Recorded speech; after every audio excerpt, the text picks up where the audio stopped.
राजस्थान में high court के फैसले के बाद रद्द हुई भर्ती को लेके यानी सब इंस्पेक्टर वाली भर्ती को लेके राजस्थान के विधि एवं न्याय मंत्री जोगराम पटेल का बयान जो है वो चर्चा का विषय।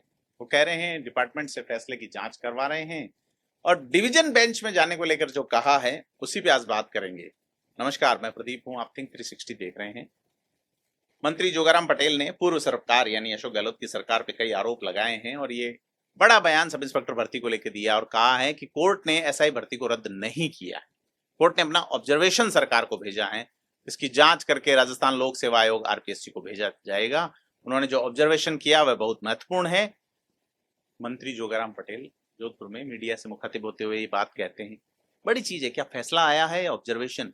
जो जोगाराम पटेल है उन्होंने कंफ्यूज कर दिया है मामला। क्या हाईकोर्ट जज जस्टिस समीर जैन ने फैसला दिया है या कानून मंत्री ये कह रहे हैं कि ये तो ऑब्जर्वेशन था। तो बड़ी चीज ये है कि गले नहीं उतर रही है चीजें सरकारी लोगों की। क्या ऐसा है? न्यायालय का हाईकोर्ट का जो फैसला है वो 1 साल करीब की सुनवाई के बाद आया है। अब जोगाराम पटेल चूंकि जो हाईकोर्ट पे टिप्पणी नहीं कर सकते मंत्री होते हुए, ऐसे में वो कांग्रेस की पूर्व सरकार पे आरोप लगाने लगे और ये कहा कि कांग्रेस के कार्यकाल में आरपीएससी में जितने भी सदस्य और अध्यक्ष बने उन पर प्रश्न चिन्ह लगे और जांच का आदेश दिया गया। कोर्ट ने कहा कि जब खुद आरपीएससी के मेंबर इसमें शामिल हैं तो इसकी गहनता से जांच होनी चाहिए, आरपीएससी की पूरी जांच होकर पुनर्गठन होना चाहिए। तो सवाल ये है कि सरकार, बच्चों की कलेक्टिव रेस्पॉन्सिबिलिटी वाला खेल राजस्थान में खास करके नेताओं पे बड़े सवाल हैं कि मंत्री कुछ बोल जाते हैं, सरकार कुछ अलग ले आती है।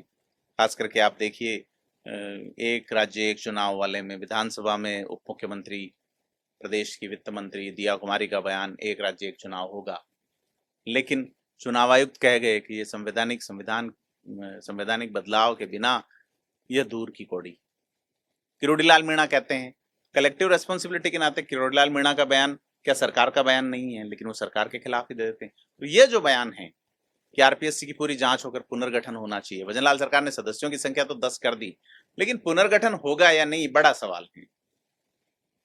क्योंकि मंत्री ने ये जरूर कहा है कि एक तरीके से कोर्ट ने भाजपा सरकार की प्रशंसा की है। एसआई भर्ती मामला सामने आने पर एसआईटी गठित हुई, पहला मुकदमा दर्ज किया और कांग्रेस ने एक्शन ले लिया।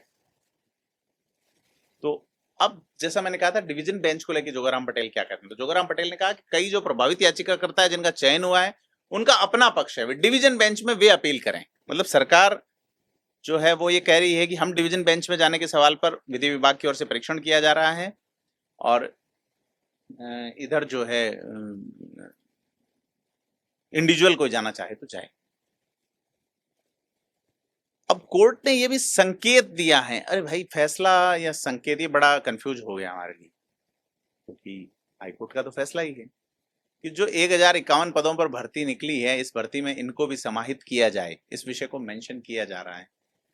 तो इस भर्ती में जो दोषी हैं उनके खिलाफ कार्रवाई कर रहे हैं और आपको विश्वास दिलाते हैं जितनी भी कांग्रेस कार्यकाल के दौरान भर्ती हुई, जिनकी लिप्तता पाई जा रही है, उन सबकी जांच की जा रही। ये ऐसा जोगाराम पटेल कहते हैं। और यह भी कहा छोटी मछली हो या बड़ी मछली, जो भी गुनाहगार है वह पकड़ा जाएगा, बेगुनाह पर आंच नहीं आएगी, पारदर्शी तरीके से जांच होगी, ब्ला ब्ला ब्ला ब्ला। यह जोगाराम पटेल कहते रहे हैं। तो आपको हम बता दें कि राजस्थान हाई कोर्ट ने 28 अगस्त को उपनिरीक्षक भर्ती 2021 रद्द कर दी थी। ऑब्जर्वेशन का नहीं कहा था कोर्ट ने, उन्होंने आरपीएससी के ऑब्जर्वेशन का जरूर कहा है। भर्ती रद्द हो गई थी, भर्ती की ऑब्जर्वेशन जैसी बात नहीं थी। और 859 पदों के लिए जो परीक्षा हुई थी उसमें पेपर लीक में कई ट्रेनी ऐसा ही पकड़े गए थे। जस्टिस समीर जी की जो एकलपीठ थी, उन्होंने फैसला सुनाते हुए 202 पेज का आदेश दिया है, ऑब्जर्वेशन नहीं। इस भर्ती का पेपर पूरे प्रदेश में फैला है। पेपर लीक में आरपीएससी के 6 सदस्यों की भूमिका थी, ब्लूटूथ गैंग के पास पेपर पहुंचा। इस हालातों में इस भर्ती को जारी नहीं रखा जा सकता। बेसिकली समानता के अधिकार में अवसर की समानता आर्टिकल 16 है, उसके तहत सैंक्टिटी यानी सुचिता, यानी कि इसकी पवित्रता भंग हुई है, यह कोर्ट ने कहा है।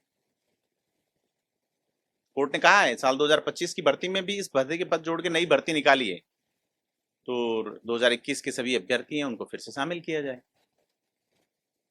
तो बड़ी चीज ये है कि आरपीएससी को लेके जो है वो ऑब्जर्वेशन कोर्ट का हो सकता है। तत्कालीन अध्यक्ष की गड़बड़ी मानी गई थी और उसमें कहा कि आरपीएससी के चेयरमैन समेत 6 सदस्यों की सक्रिय भूमिका सामने आई। इससे साबित है कि घर की बेदियों ने ही लंका को ढहा दिया। भर्ती की गोपनीयता तब ही भंग हो गई थी जब आरपीएससी के पूर्व सदस्य ने हस्तलिखित पेपर प्रिंटिंग प्रेस में पहुंचने से पहले ही लीक कर डाला। आरपीएससी के पूर्व चेयरमैन संजय श्रोत्रिय का नाम आया है। हालांकि संजय श्रोत्रिय ने दैनिक भास्कर से बात करते हुए कहा कि अगर रामूराम रायका के बेटे को उन्होंने 50 में से 28 नंबर दिए हैं तो इसमें, और अध्यक्ष के नाते उनसे कौन कौन मिलता है, क्या है, तमाम एक लंबा जो है वो श्रोत्रिय ने अपनी बात कही है। और आरपीएससी की सदस्य मंजू शर्मा जो एक राजनेता और कवि कुमार विश्वास की पत्नी हैं, संगीता आर्य जो पूर्व आईएएस निरंजन आर्य की पत्नी है, और जसवंत राठी जो एक पत्रकार रहे हैं, उनके ऊपर सवाल पे श्रोत्रिय ने जरूर कहा कि यह सब मैटर ऑफ इन्वेस्टिगेशन है। उन्होंने पूर्व अध्यक्ष के बारे में कहा कि उनके वक्त की भर्ती थी। तो बड़ी चीज ये है कि कोर्ट ने इन सब का नाम लेते हुए रामूराम रायका के बेटे और बेटी के इंटरव्यू से संबंधित भविष्य की जो कार्रवाई है उसके बारे में निर्देश दिए हैं। और न केवल निर्देश दिए श्रोत्रिय ने, बल्कि खुद भी इंटरव्यू पैनल में भाग लिया था। बड़ी चीज है, क्योंकि आरपीएससी के सदस्यों की गंभीर लिप्तता की बात कहते हुए कोर्ट ने कहा कि रामूराम रायका ने बाबूलाल कटोरा, संगीता आर्य, मंजू शर्मा और जसवंत राठी से अपने दोनों बच्चों के इंटरव्यू को लेकर बात की, जो सिस्टमेटिक भ्रष्टाचार को दर्शाता है। कटारा को इंटरव्यू पैनल में शामिल करना गंभीर अपराध। रायका अपने बच्चों को पास कराने के लिए संजय श्रोत्रिय से मिला और शोभा रायका की फोटो कटारा को दिखाकर ट्रेस भी बताई और कहा शोभा रायका के इंटरव्यू में बाबूलाल कटारा पैनल में है और देवेश रायका के इंटरव्यू पैनल में संजय श्रोत्रिय था। ऐसे में इस भर्ती की जो सेंटिटी है, शुचिता है, वो नहीं रही और इसको इसी स्टेज पे रद्द कर दिया जाना चाहिए। हाईकोर्ट ने साफ कहा इंटरव्यू पैनल में बाबूलाल कटारा को शामिल करना अपने आप में गंभीर अपराध है, जबकि उदयपुर में बाबूलाल कटारा के खिलाफ जांच चल रही थी। और बड़ी चीज ये कि प्रिंटिंग प्रेस में पहुंचने से पहले ही पेपर लीक हो गया, यानी महीने भर से पहले।